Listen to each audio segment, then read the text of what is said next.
Adishima mayo mamunyina adru UTV esuni omamu nsem ni amahodo so dia wasemu kwa sonso eni ede adwa ede ebesomo donhwe baako entem de edi kase mu akotini bi ene se amampani de atudwa se adan a omanma no ebetene mu no na ban egusu a eye ho adwuma serbe ya so beti na dodo na ebenya atran pa osofo a wo hwa ahode ne ho nsem so ede kokobon nsem amagana fo se illegal connection ayeye ne yenyai Saso na so ya ehwe nam yen ho ensem so ne nsumnam ensem so kire se sabre de omo de abefo kwan aba omo ba behwe omo a omo mfa kwan pa enko eposo enko yi nam no omo be chichi omo Dawubo adwuma ewo man Ghana mu ne tebia sede akwakoduro wada na di ewo enkran ha yede mu nchemu ebeba enwe Saso na dawubo adwuma ya mpanifo a wo atan ahodo ehwe dawubo ensem so no so akire omo adwen akire sede dawubo ho nsem eko ewo oman Ghana mu Ewon sanfufro mu no yekopiem wo Sudan adehye ababeto dwa se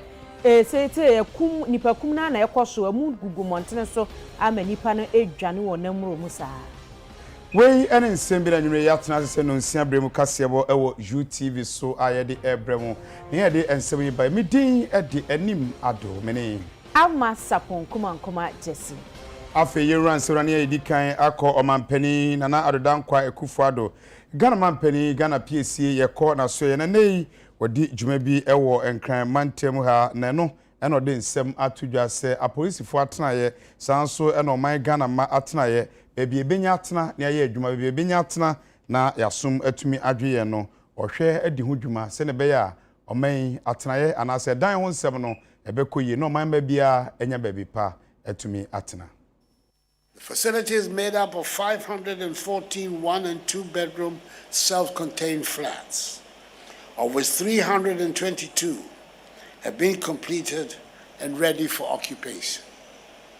These units are fitted with modern facilities and will serve as comfortable homes and afford a conducive working environment for police officers and their families. In addition to the residential accommodations, this project also provides a school with modern facilities, a clinic, an AstroTurf football field, a tennis court, a standby generator, a police station, a fuel filling station, a workshop enclave, and other essential amenities. This is further testimony of our unwavering commitment to provide decent accommodation and other facilities for our security personnel. Not only will this facility improve the welfare of the police officers, it will also enhance their capacity to serve our nation even more effectively. As we commission the first phase of this project, I urge the Ministry of Lands and Natural Resources, the Lands Commission and Unique Development Company to work in earnest and complete the remaining 192 housing units and other facilities that make up the second phase of the project. I've been briefed that work is also far advanced on the construction of 15-bedroom self-contained flats for the Ghana Meteorological Agency, the Ghana Airport Company Limited, and the Greater Accra Regional Office of the Driver and Vehicle Licensing Authority, DVLA. The completion of these projects is crucial to the implementation of the Aviation City project. Once again, I want to commend all those who have worked for the success of this project. Let me assure you, ladies and gentlemen, of my full commitment to the realization of this project towards the Ghana we aspire. I'm confident that with God's guidance and your support, we will achieve our vision of a developed, progressive, and prosperous Ghana. Accordingly, I have the singular honor and pleasure to declare the Kwabenya Police Barracks duly commissioned.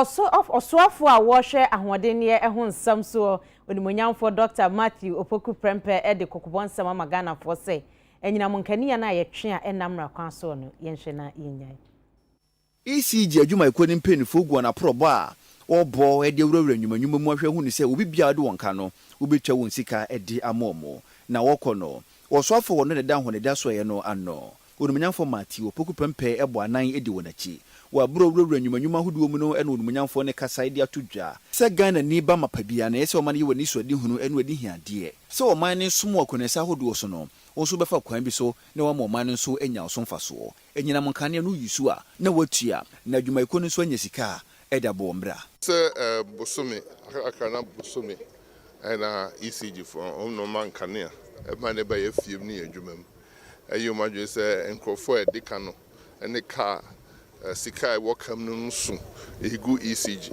sɛ de egu ECG no si hampɛ ho asɛma ndi a ɛbɛ kakra yɛnya kanea ne bi yesu yenim sɛ yɛ kodu nso mu bra ebre wɔ Ghana ha mfie 9 ne da so nso bi obi ampɛ bi enti omu akwa nti na ɔsɛ yɛ ma Ghana fo hu sɛ yɛ ta ECG fo achi efsɛ kada ba ECG fo enti bi ntwe omu kana ɛmene Ghana sɛ ameka sɛ Ghana ban kɔ IMF kakakaka ba kɔ da hɔ ɛyɛ omomu di yɛ nyam kanea mo dwuma no ɛka ECG fo na dio ɛsɛ ɛka Ghana ban ɛde ti yɛ nhwɛ ama ECG engina enye yi enti ECG gina yɛ no ebegina no ɛnoma bebrebe periods fo a mo hwɛ sɛ de ntua so mo hwɛ de yi oh ECG fo agege no also mu gigi sika ni ye also ECG fo omu yusu kanea no de kanea ni yi adwuma no omu gi omu sika free omu ho kanea de once a was shop de also hu za bosu bi also tua bibi enti utu ka say ECG fo mfa bill ma enti untua oti de repatcherase also bia ni bosu bia de utua wo kanea ho also de ye asodi se bosu bia betua enkofo pii ye omu hyehyɛ ya omu mfa ECG se eka ho omu mfa ECG se omu de omu ye kanea na yeso ya dem ye po ye dem free enye free ye tuaka ECG fo tuaka ECG fo mu generate kanea omu check kanea ema obi ko fie bia tase entia ECG fo ka ECG for the cabebrebe na ya ye free no ma na o se etua no ye na ye ntua ntia ECG for the car ebi so wi bi anu nyina o se hwe ne ka ho asem Ghana obi a o peso hu kanea no ECG de man ho faso on so generator won fie ne bosome no hwe generator no eboa de petrol de begum ne generator no siesie no e ka obebo ho no mfa toto ECG de na de bre no e ka obebo obo se ECG for ka no wo fom pa Ghana ni bia ntimi ntobita ye de mawa ECG for there so baso be ready meter uni kwan also de meter de bo ba bia ECG for person ready meter na 10 bia on betimi ayi den ready meter it is a one no kra meter no ECG for the amount ne bo fie nya wo de a we na ko fa bi free Togo de bebo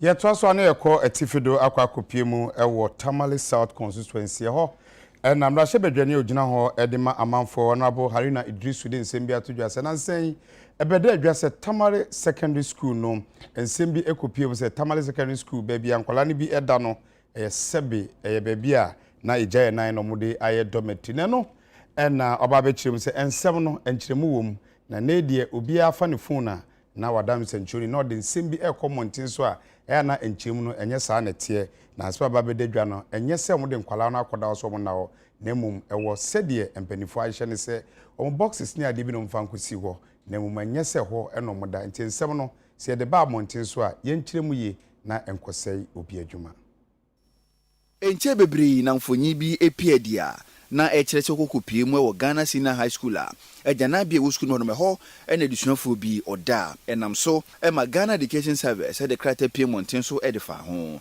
ne saye sunti emrase bedwani e de ma de che Tamale South enka ne dom kuma no ba no dani emrase bedwa fie urumanyamfo Haruna Idrisu abo anan akwakopie mu Ghana Senior High School ne ho ena oni UTV kase bo etwetwe nkomo no de tudwa se ne pie monten so e de fa Ghana Senior High School ho no enyenyi nyina ena ye nokre ena janabia na ye ka ho asem so no enya janabia omokoso na emome ye dan na wasi ni sei janabia ai ho nso kra no emofa ne na ho wo box odo ne magum no ho ena odisisie enu nti so obi ko gina ba bi ka sei janabia so ne ama mofra ne da na nokre bia enim na ogina so nso e de to nsentwerefo anim se ensem ba kwan ofa so woka no wonhwe yi na we say no wanhwe yi a adusuafo mpo ogentete e wo Ghana Senior High School no e be ha o makuna sa hodo eso. Ghana Secondary School, one of our proud institutions. I mean, it remains one of the educational institutions that with pride can even boast of producing the President of the Republic, President John Dramani Mahama. We've gone through to see where he himself used to lay his head as a student and then as prefect. My first appeal will be to the media to exercise circumspection and in reporting historical accurate facts about Cabral and Banzaba House, and much of what has been put out publicly is not entirely factual and accurate. Much of what has been put out lacks the historical perspective, and the lack of use of the facility even as largely reported as if there is an official record of students being posted to those sections referred to as students sleeping in toilets and bathrooms. There is no official record to support that view. Yera Francis Asenso Boache eyesoafo a wo hwe enwuma ene adansie hu nsem so de atodwa se wonmo atiti ensu atena yem no se won benya akwanya se suo brebedru ho a yebobo wonmo kokose de be ye obepe ba bi atena ansa na edu. Greater Accra Resilient and Integrated Development e dwumadi aban ye de abode ba beboa na ensu apeti ya etwifa Ghana fo so no wode etu ase ne titiriu ene wona won kran na osoafo wode nnwuma na dansia so ena no Unauthorized Francis Asenso Boache ye de sensemena to dwa wa bro friends entwerefo enhiemu. The other component of government's comprehensive program to tackle flooding in vulnerable communities is investment in the Greater Accra Resilient and Integrated Development Project. Under this project, which is the GARID project, the government is collaborating with the World Bank to invest $200 million to mitigate flood risks and solid waste management challenges in the Odo drainage channel. We have made significant progress in the implementation of this project. Procurement processes for the performance-based dredging of the Odo River is completed, and West is expected to commence soon after the implementation of the resettlement plan, action plan, to compensate individuals that will be impacted by the project. Other interventions include drainage improvement works at Achimota, Nima, and Kaneshi. The procurement process for drainage improvement works at Achimota is far advanced. That for Nima drainage improvement works is in progress, while our technical team is working with the consultant to finalize the detailed design for Kaneshi. It is expected that construction of these drainage improvement works will commence in the next few months. Enu achire no Unauthorized Francis Asenso Boache yese kasade atudwa se brono ahodo na wo magane mo ho behia se wona wongate susa no ye biemu edemo mo na wona woni bi susu no mpinfo ye bi edemo mo we nyina ka ban hyehye ya wode wa bebo na nsu ayeto a enye ba bimfa na twifa ade hye so wo magane mo no wode ebitu ase. Notwithstanding these efforts by government, human activities, as I indicated earlier, undermine the impact of government's investment to mitigate flood risk. We need citizens to support government efforts by respecting rules and regulations governing settlement planning and avoid development in waterways and drainage buffers.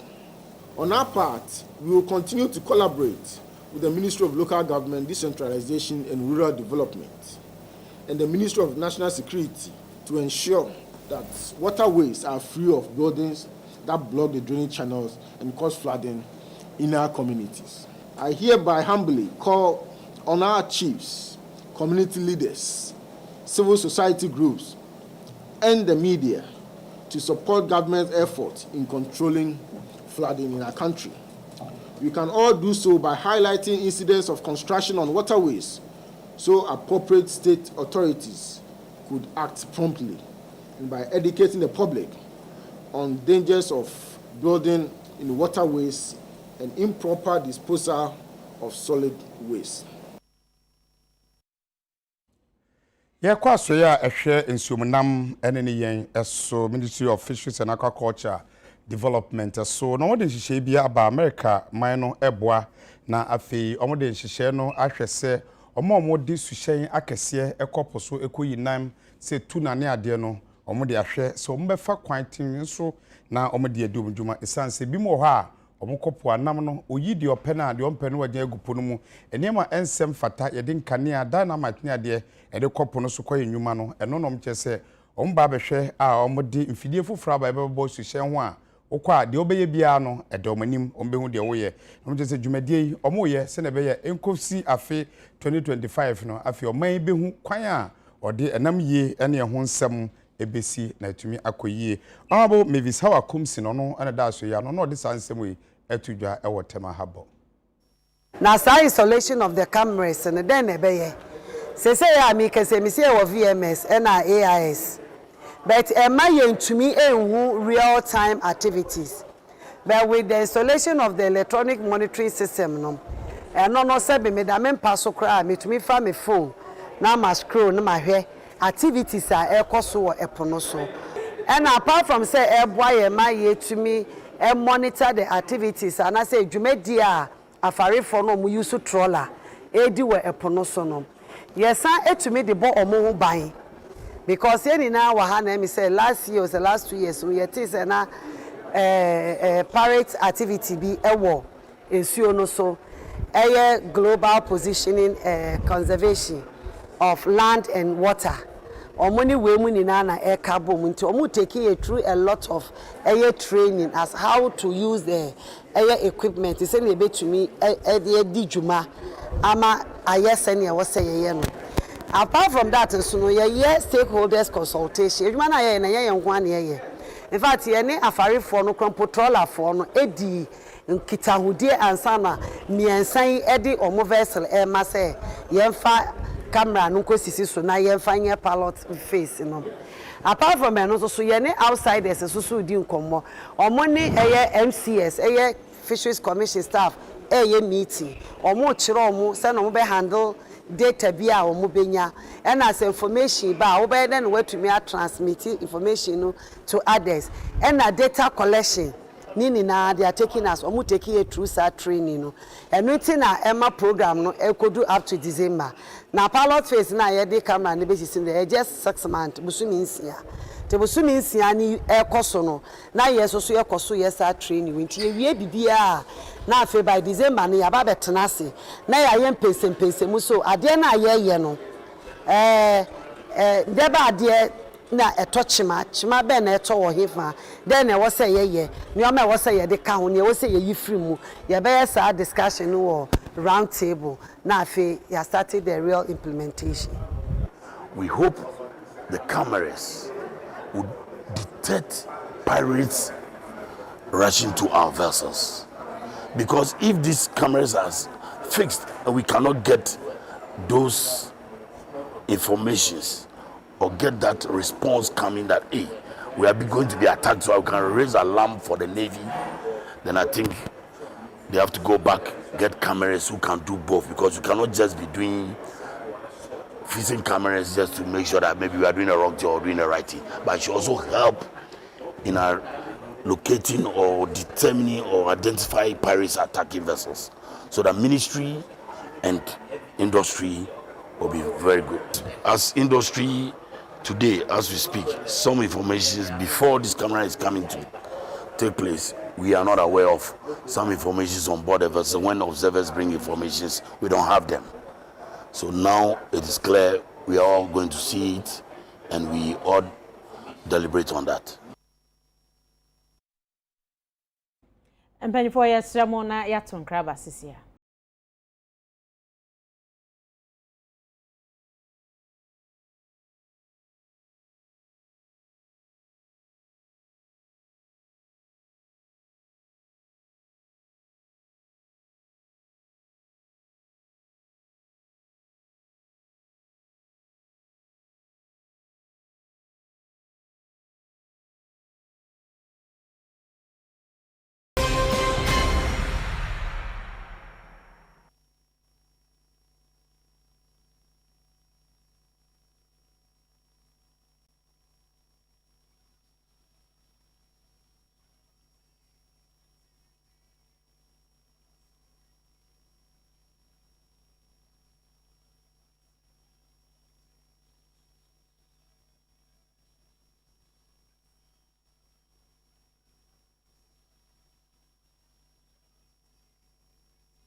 Zafo makwaba yeto akase bonuso. Yeto aso de ane de ni etremu ewo University of Ghana na University of Ghana atena ya womo ene hwe enkrato ehun nsam so ayenhwehwemu e de afa oman Ghana yeda ubo adwuma no netebia afimpim yenu ene na duonu miensen.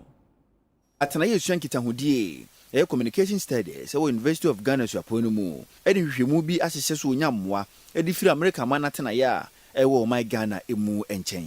No today Ghana da obo nsem mafimpinu eni aduonu miensa wonhwemu no botaye eni se obehwe hu ne baabi esinto ewo Ghana da obo dwumadie mu eni akonesa hodo obefa so a obeboa na afa ne ntoma pa edi afira da obo dwumayefo na katua no wasetena mu nsem ensentwerefo bambo bamra kwa so ena mpo dwumadie mu a kwan ofa so wotonkra ena afi kwan ofa so obo amane eni ne ekeka ho a opeso ofa we so ede boa na wona wo siginaye ewo da obo dwumadie hodo mu schoolfo akyekyerefo eni wona okeka ho no ebo wo mu ewo ne dwumadie ena mpo ginasi ahodo emu. Ghana's media needs help. Ghana's media needs help, and urgently too. Our hope at the Department of Communication Studies, and I guess it's the same for the Media Foundation for West Africa, is that stakeholders who stand at the crossroads of policy and power will take up the findings in this report and use them to drive improvements in the media. Ghana's democracy needs a strong and vibrant media. We seem to be doing very well as a country on the vibrant. What we are not doing too good on is strong media. We think the report presents all media stakeholders with opportunity to make the media strong too, so they can deliver on their mandate. And so we call on all such stakeholders, policymakers and actors, media owners, media managers, media practitioners, professional and other industry associations, training institutions, civil society, indeed all Ghanaians. This is about us. Ghana's media is about our future. And so we call on all stakeholders to join in making this report matter. Let us work with it to pursue reforms in the media. And journalists need to pay attention to that issue themselves. It's their issue. Is to advocate together with civil society, together with activists, on improving the working conditions of journalists. Because if working conditions of journalists are not improved, they cannot do a good job. They are too vulnerable. They can be corrupted. How can you, if you're paid 1,000 Ghana cedis a month, or not at all, or 500 Ghana cedis a month, how are you going to do investigative reporting that holds a powerful person to account? All that powerful person has to do is to double your salary, and you will keep quiet. So there are real issues here. One of the solutions, possible solutions, has been unionization of journalists, okay? The GJ has to look at that issue. How to unionize journalists so that they have better bargaining power, so that there are prerequisites when you employ a journalist, and you can't go below those prerequisites. Yeto ansene so da ho ewo the state of Ghana media ensem ye mu ne no echi na UTV ejibre ehwe atan ahodo a ehwe ensentro nyuma no so ene mpanifo didi nkomo bi se se ensem ya bedadwai omuso musei. Today in Ghana, we don't have any form of content regulation in the country. Anybody can publish anything you want. Your remedy, seeking remedy, is to go to the court. It might take you 3 years. Even in the US, you mess up on the air, within a week, the FCC will give you a bill, will charge you and give you a fine. In Nigeria, you commit a blunder on air, within a week, you are punished. That is not censorship. We came out from 1992 fearing censorship, so we were afraid to regulate the media. It's time for us as a country to have content regulatory systems that will ensure that we have a responsible media. And the position is that Ghana is a community of values. we have what we call national values, which must be protected, and we shouldn't allow the economic imperative of a private media, which wants to just gross eyeballs at every cost, or the economic imperative of online social media, which simply allows you to post anything and get more clicks and get money if it is not true.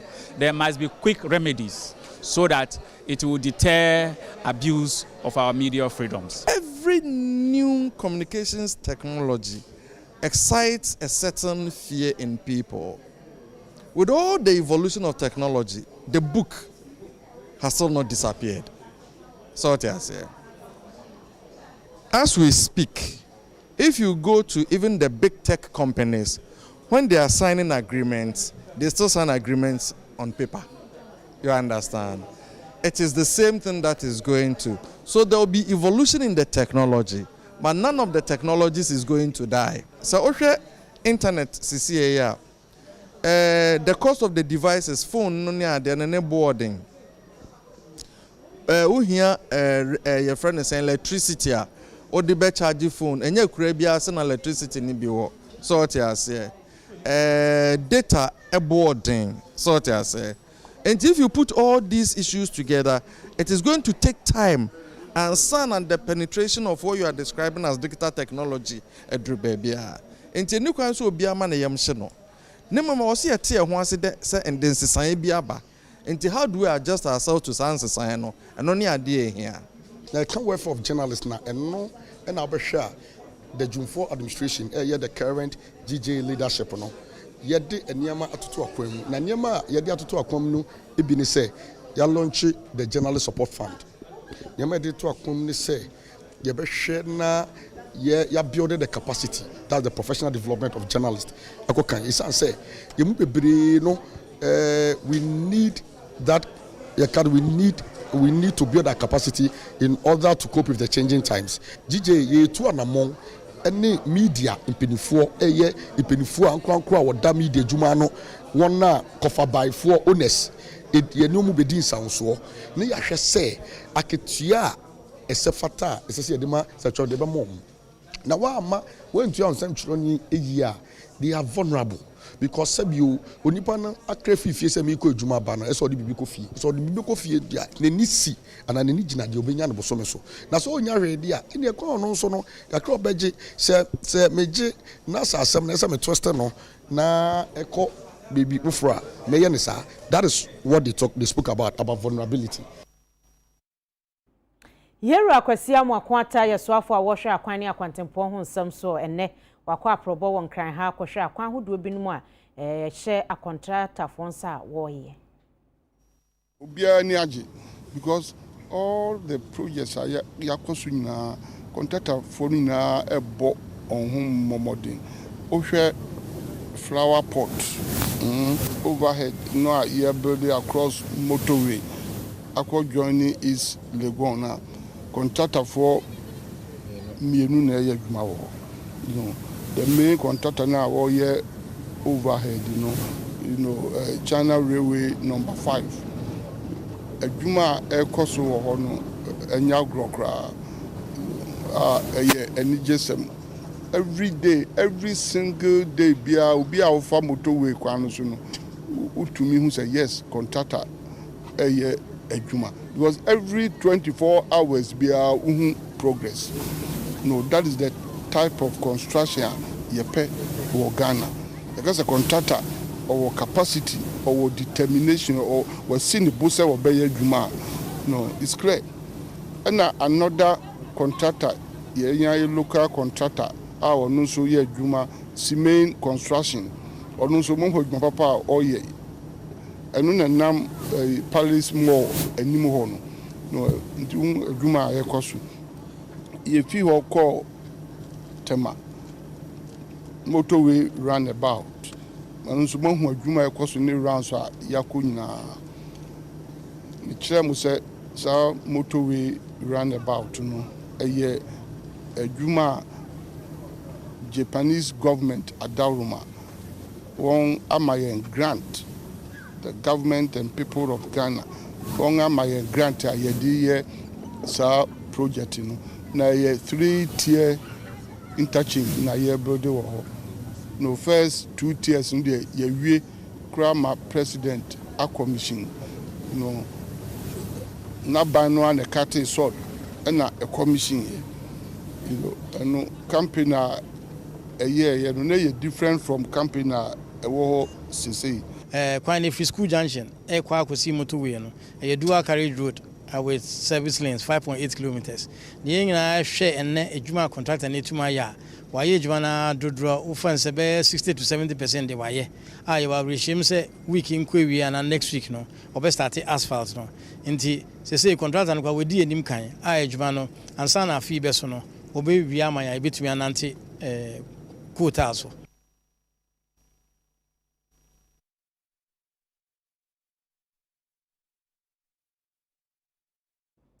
Yɛto asɛm no so a na yɛkɔ pani a onim ɛyɛ banbɔ ho ensɛm ɛyɛ executive director ɛma Africa Center for Security and Counter-Terrorism owura Yimano Kuti na ɔde nsɛm bi ato dwa sɛ ɛnkyɛyɛ ɛna polisifoɔ ɛde bɛto dwa sɛ ɔmba bɛte atenaeɛ a ɛbɛhwɛ abato ho ensɛm so bra yɛbɛto yɛto ɛne yɛato awie sɛ ɛde asomdwe bɛba na no ɔde ensɛm ato dwa UTV no ndubre ɛyɛ anadwo nkɔmɔtwetwe a Jacob Natana no a Benadei and not say political for her say Omun Kwashe Kutupa and Shefa, Conquashe Fakuba, a brown so mati at Naya na feel be bar in Tina Sem, a Fembini Bitomas, or Sebanasa, and Fasum J. Emma. There's some dishonesty among politicians. Only say politicians, a party or oppositioner, they have all the solutions, all the good policies. But when they get power, they forget. But the Ghanaian people don't hold them accountable. Yeah. That is our problem. Ye pedwani dodo, yesro dodo. Look, what has happened to civil voices to go out and demonstrate over policies that goes against the very tenet of our democracy? Ube demonstration krom ha. The government in power will use the security agencies to disable your organization. It has happened. Martin Kwebu Beye need demonstration Chroma, how many people came up? Even before that demonstration could even take place, share processes and legal tussle he had to go through to get that. In a proper functioning democracy, we must learn to tolerate opinions because that is how we build a country. But the current tangent we are going, I'm just afraid for 2024. But I have to commend the IGP. He has started early. Sure. He has started early, and that will help us. But it will depend on how he can call shots. They shouldn't hide under the Electoral Security Committee almost set it up to throw away cases ideally they should handle. Also, Omuka Assembly said now, if there's a report, they will not be in a haste to arrest such a person. Set up a legal team. A legal team, nema. That is a clearing house to me. Because the law should apply everywhere, not to a select group of people.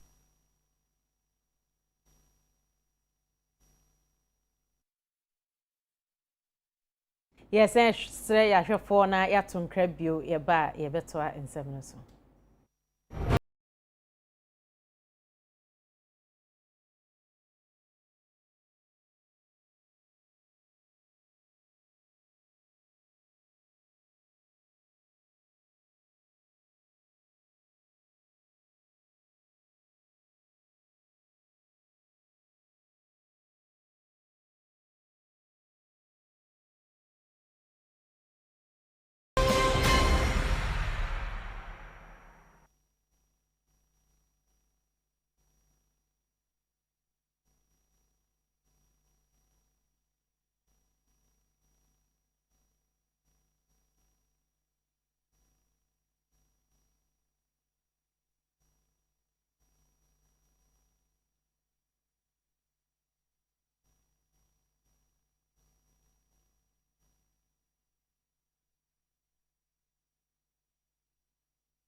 Yeah, I was after my munyina akwaba eba edwedie ensemu na Lemonade Finance ye kasa de wonomo atu anamon aye nyame so ade akọ emwa akodomo nyame dua orphanage ye wo East Legon wakọ wonomo emwa se de be ya nkwada no soso obenya bi akọ wano na wasetene mu atumi atwewo.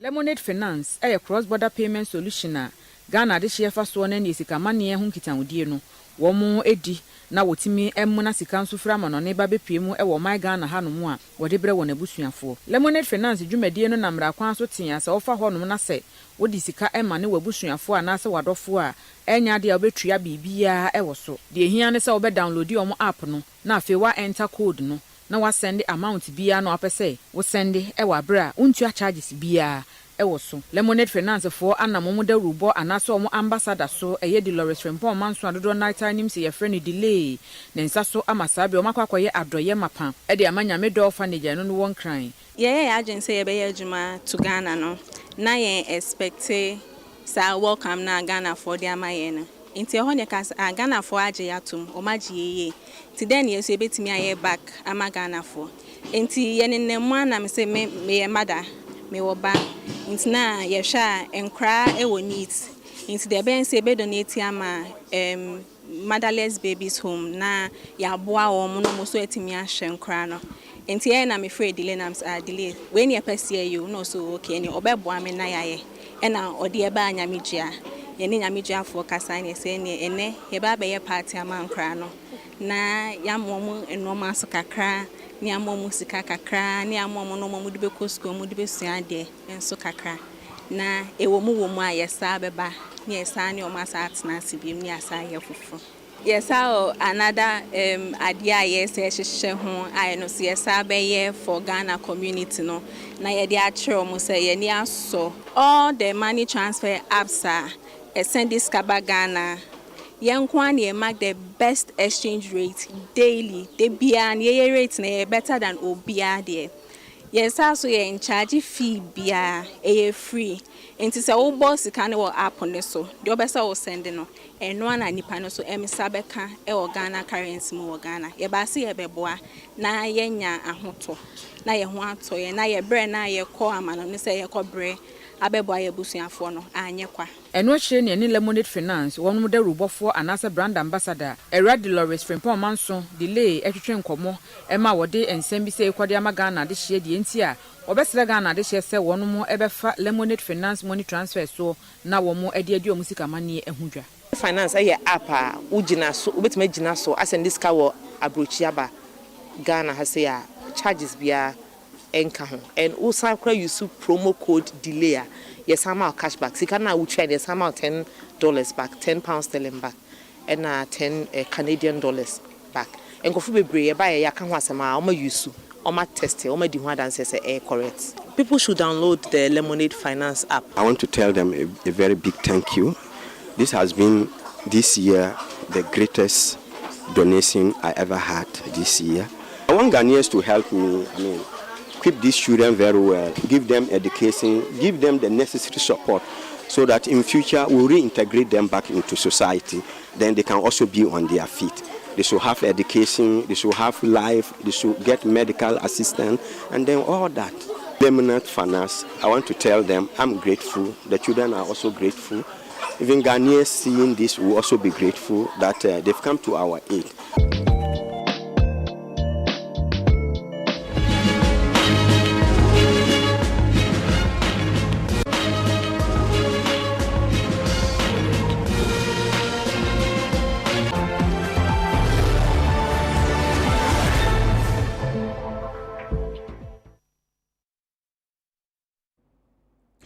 Baby adusu eye amane boy free empatem na ye ko atoy mantem Hunter West municipality na ho na krobi a mo chese din e de anoma obidi na so mo de omunya bi ni mo chese oba de bebo ase o man Ghana bebo ase enya de mpuntuo ebi efa o mfikyire enoma nyina nkoyi o makwan enoma bi omunya nkatenae ebekoyi e de ama o ewo anoma obidi no amanyofo atwi o mani edu abato de omba ho na mum se ya to abawie no mama hu mpuntuo ne de enya ade o mu hu bi ne no eno mo ede ato UTV anim se yema mpanifo nte se enoma bi hia o mo nti o meye ma wo mo so yenso ya no mini yaka yenso ya no mini yaka akwan podi wanda wabin so wafado ya ban podi ne kankan ma mo nya yen teaching poni ensun na ka akwan na say yen ya clinic bia oben some of the villages na kwakuta krom dey besia bi wa awoka na ba na yin bo truck do e push na akọ e bia kejebu asa na yen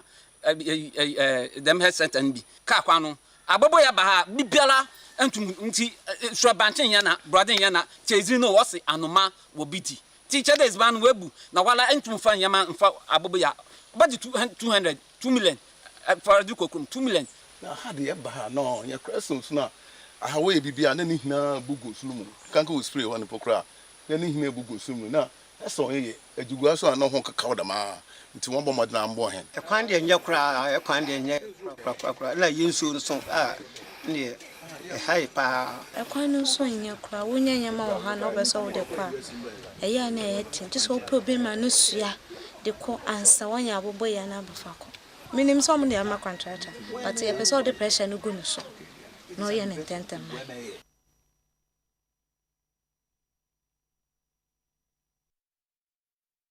Awusafo yɛda nyina ase yɛkase abona ha ne yɛde AC na mekai mo sɛ matade Linstar clothing ɛna epam ɛde hyɛ me wo mo ɛwɔ Agigano East Legon wo mo ne Girlfriend Shopping Center ɛna edi nhwani mu nti wo pɛ bi a na wa friend wo 0244257912 so ɛna meti Cute Cat ɛwɔ Abeka Junction adjacent Ecobank wo mo ne ye meti ma me wetumi afrɛ wo mo so wo 0246 897589 na Sandra ne ma ayoti na oho ayefe nti matade ni meti de obetumi afre sa number si na waboa ama saponkuma jesi mene enim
Boss too sure. We're international numbers. Yes, Ness. Among we bebo. Boss too sure. Customer. Come. No. Boss too sure. I've been telling you, my sister. Me too sure. No, it's direct from the NLA office. Sika some there. Me friend Diago. Why was the way no? A conquer. Sister, who be didi? Who be didi? Pete. I'm catching you. Hey. Boss too sure.